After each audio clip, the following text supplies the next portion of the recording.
ಅರಸೀಕೆರೆ ತಾಲೂಕಿನ ಬಾಣಾವರ ಹೋಬಳಿಯ ಬೇವಿನಹಳ್ಳಿ ಗ್ರಾಮದಲ್ಲಿ ಕಳೆದ 8 ತಿಂಗಳಿನಿಂದ ಅರ್ಚಕನಾಗಿ ಪೂಜಾ ಕಾರ್ಯನಿರ್ವಹಿಸುತ್ತಾ ಇರುವ ಡಿ ನಿಖಿಲ್ ಅವರು ತಮ್ಮ ಜೀವನ ಹಾಗೂ ಭದ್ರತೆ ಕುರಿತು ಗಂಭೀರ ಆತಂಕ ವ್ಯಕ್ತಪಡಿಸಿ ನ್ಯಾಯ ಕೊಡಿಸುವಂತೆ ಜಿಲ್ಲಾಡಳಿತಕ್ಕೆ ಮನವಿ ಸಲ್ಲಿಸಿದ್ದಾರೆ.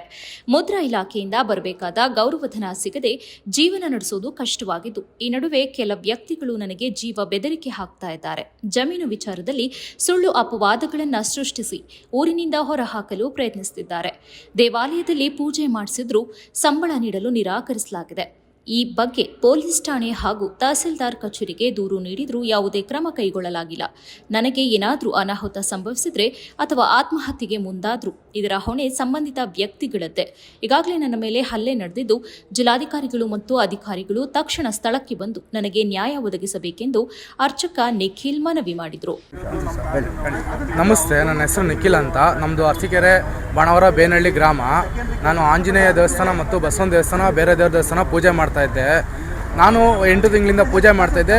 ಸುಮಾರು 2 ವರ್ಷದಿಂದ ಇನ್ನೊಬ್ಬರು ಪೂಜೆ ಮಾಡ್ತಾಯಿದ್ರು, ಬಸವರಾಜ ಸಣ್ಣಪ್ಪ ಅಂತ ಪೂಜೆ ಮಾಡ್ತಾಯಿದ್ರು. ಅವ್ರು ತೀರೋದ ನಂತರ ಅವ್ರ ಮಗ ಪೂಜೆ ಮಾಡ್ತಾಯಿದ್ರು. ಅವ್ರ ಮಗನಿಗೆ ದುಡ್ಡು ಬರೋದ ಕಾರಣ ಅವನು ಪೂಜೆ ಬಿಟ್ಟ. ಅದಾದಮೇಲೆ ಇನ್ನೊಬ್ಬರಿಗೆ ನೇಮಕಾತಿ ಮಾಡಿದ್ರು ಊರಿನ ಮುಖಂಡರುಗಳು. ಅವ್ರಿಗೂ ದುಡ್ಡು ಬಂದಿಲ್ಲ ಅಂತಂದ್ರು. ನಾನು ಹೋಗಿ ದೇವಸ್ಥಾನ ಪೂಜೆ ಮಾಡ್ತೀನಿ ಅಂತಂದೆ. ತಹಸೀಲ್ದಾರ್ ಹತ್ರ ಬಂದು, ಸರ್ ಏನಕ್ಕೆ ದುಡ್ಡು ಬರ್ತಾಯಿಲ್ಲ, ದೇವಸ್ಥಾನ ದುಡ್ಡು ಬರ್ತಾಯಿಲ್ಲ ಅಂತ ಹೇಳಿದಾಗ, ನೀವು ಹೋಗ್ಬಿಟ್ಟು ಆದಿಚುಂಚನಗಿರಿ ಮಠದಲ್ಲಿ ಆಗಮನ ಪತ್ರ ಅಂತ ಕೊಡ್ತಾರೆ, ಅದು ಎತ್ಕೊಬಂದು ಇಟ್ಕೇನೆ ನಿಮಗೆ ದುಡ್ಡು ಬರುತ್ತೆ ಅಂತ ಹೇಳಿದ್ರು. ಊರವ್ರ ಹತ್ರ ಎಲ್ಲ ಹೇಳ್ಬಿಟ್ಟು ದುಡ್ಡು ಬರಬೇಕು ಅಂದರೆ ನಾನು ಹೋಗಿ ಆಗಮನ ಪತ್ರ ಕಲಿಬೇಕು ಅಂತ ಹೇಳಿದೆ. ಸರಿ ಆಯಿತು, ಹೋಗಿ ಕಲ್ಕೋಬಿಟ್ಟು ಬನ್ನಿ, ಆಗಮನ ಪತ್ರ ತೊಗೊಬನ್ನಿ ಅಂತಂದ್ರು. ಹೋಗಿ ಆಗಮನ ಪತ್ರ ತೊಗೊಬಂದು ಊರ ಹತ್ರ ತೊಗೊಬಂದಿದ್ದೀನಿ ಅಂತ ಹೇಳಿದೆ.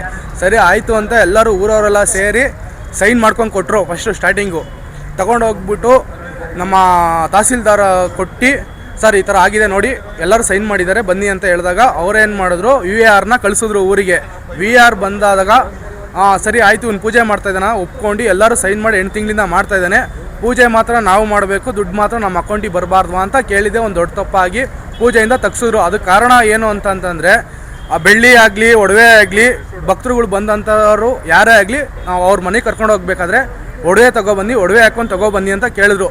ಅದು ಸ್ವಲ್ಪ ಒಡವೆಗಳು ಊರಿನ ಮುಖಂಡರುಗಳ ಹತ್ರ ಇದೆ. ಅದು ಊರಿನ ಮುಖಂಡರು ಕೇಳಿದಾಗ ನಮಗೆ ಸಿಟ್ಟು ಬಂತು ಅವ್ರ ಮೇಲೆ.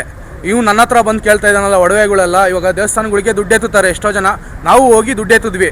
ದುಡ್ಡು ಎತ್ತಿದಾಗ ಇಂತಿಂಥ ಇಷ್ಟಿಷ್ಟು ದುಡ್ಡು ಕೊಟ್ಟಿದ್ದಾರೆ, ಊರವ್ರನ್ನೆಲ್ಲ ಕರೆಸಿ ಎಲ್ಲರೂ ಒಂದೇನೇ ಜನಗಳು, ಕಾಲೋನಿಯವರಾಗಲಿ ಒಂದು ಕುರುಬ್ರಾಗಲಿ ಎಲ್ಲರೂ ಕರ್ರಿ, ಎಲ್ಲರೂ ದೇವಸ್ಥಾನ ಒಳಗಡೆ ಬರಬೇಕು, ಎಲ್ಲರಿಗೂ ಒಂದು ಅಧಿಕಾರ ಇದೆ.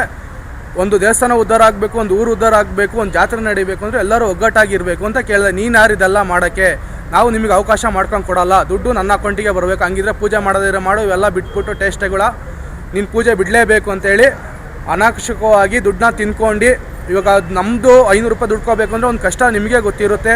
ಬೇರೆಯವ್ರ ಕೈಲಿ ಹೋಗಿ ಬೈಸ್ಕೊಂಡು 500 ರೂಪಾಯಿ ದುಡ್ದಿರ್ತೀವಿ. ಇವ್ರು ದೇವಸ್ಥಾನಗಳಿಗೆ ಹೆಸರು ಬರ್ಸ್ಕೊಂಡು ನಮ್ಮ ಹತ್ರ ದುಡ್ಡು ಎತ್ತಿದ್ದು ನಮಗೆ ಲೆಕ್ಕ ಕೊಟ್ಟಿಲ್ಲ ಅಂದರೆ ನಾವೇನು ಮಾಡಬೇಕು? ಆ ದುಡ್ಡನ್ನ ಇಟ್ಕೊಂಡಾದ್ಮೇಲೆ ಇವರೇ ದೇವಸ್ಥಾನ ಕಟ್ಸೋದು. ಸುಮಾರು ಜನಕ್ಕೆ ನಮ್ಮ ಊರವ್ರಿಗೂ ಗೊತ್ತು ದುಡ್ಡು ಯಾರ್ಯಾರು ಎತ್ತಿದ್ದಾರೆ, ಏನೇನು ಮಾಡಿದ್ದಾರೆ ಅಂತ. ಅದು ಒಬ್ರಿಗೂ ಲೆಕ್ಕ ಗೊತ್ತಿಲ್ಲ. ಯಾರ ಮನೇಲಿ ಇಷ್ಟು ಗ್ರಾಮು ಬೆಳ್ಳಿ ಇದೆ, ಒಡವೆ ಇದೆ. ನಮ್ಮ ಡಿಮ್ಯಾಂಡ್ ಏನು ಅಂದರೆ, ಇದು ನಂದು ಒಬ್ಬಂದೇ ಸಮಸ್ಯೆ ಅಲ್ಲ. ಇಲ್ಲಿ ಎಷ್ಟೋ ಜನ ಇನ್ನೂ ಕಾಲೋನಿಗಳು ಅಂತ ಅದು ಹಂಗೆ ಉಳಿದಿದೆ. ಅವರು ಸಹ ದೇವಸ್ಥಾನಗಳಿಗೆ ಬರಬೇಕು, ಎಲ್ಲ ಅಟ್ಟೆರು ದೇವಸ್ಥಾನಕ್ಕೆ ಬರಬೇಕು. ನಮ್ಮೂರಲ್ಲಿ ಒಂದು ಜಾತ್ರೆಗಳು ಆಗಬೇಕು, ಫಂಕ್ಷನ್ಗಳು ಆಗಬೇಕು, ದೇವಸ್ಥಾನದಲ್ಲಿ ಅನ್ನದಾನ ಆಗಬೇಕು, ಗೌಡ್ತನ ಬಿದ್ದೋಗಿಬಿಡಬೇಕು. ಪಟೇಲ್ರು ಅನ್ನೋದು ಬಿದ್ದೋಗಿ ಎಲ್ಲರೂ ಒಂದೊಂದು ಫಂಕ್ಷನಲ್ಲಿ ಎಲ್ಲರೂ ಗೌಡತನದಿಂದ ನಿಂತ್ಕೊಂಡು ದೇವಸ್ಥಾನದಲ್ಲಿ ಪೂಜೆ ಮಾಡಲು ಒಂದು ಅವಕಾಶ ಮಾಡ್ಕೊಂಡು ಕೊಟ್ಟು, ಇವಾಗ 8 ತಿಂಗಳು ನಮ್ಮೂರಲ್ಲಿ ಅವಕಾಶ ಮಾಡ್ಕೊಂಡು ಕೊಟ್ಟರು ಪೂಜೆ ಹೆಂಗೆ ಮಾಡೋದು ಅಂತ ಇನ್ನೊಂದು ಅವಕಾಶ ಮಾಡ್ಕೊಂಡು ಕೊಟ್ಟು ಎಲ್ಲರೂ ಬಂದು ಪೂಜೆ ಮಾಡು ಅಂದರೆ ಮಾತ್ರ ನಾನು ಮಾಡ್ತೀನಿ.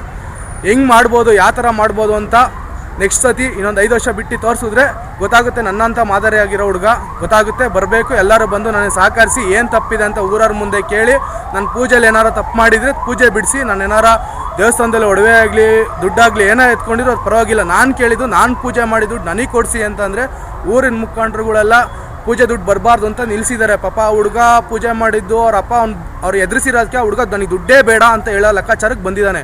1,20,000 ದುಡ್ಡು. ನಾವು ಇವಾಗ ಎಣ್ಣೆ ಬಜ್ನೆ ಆಗಲಿ ಹೂ ಆಗಲಿ ಎಲ್ಲ ತೊಗೊಂಡೋಗಿರೋದು ಊರವ್ರು ನೋಡಿದ್ದಾರೆ. ಅನ್ನದಾಸೋಹ ಎಲ್ಲ ನಾನು ಕೊಟ್ಟಿದ್ದೀನಿ.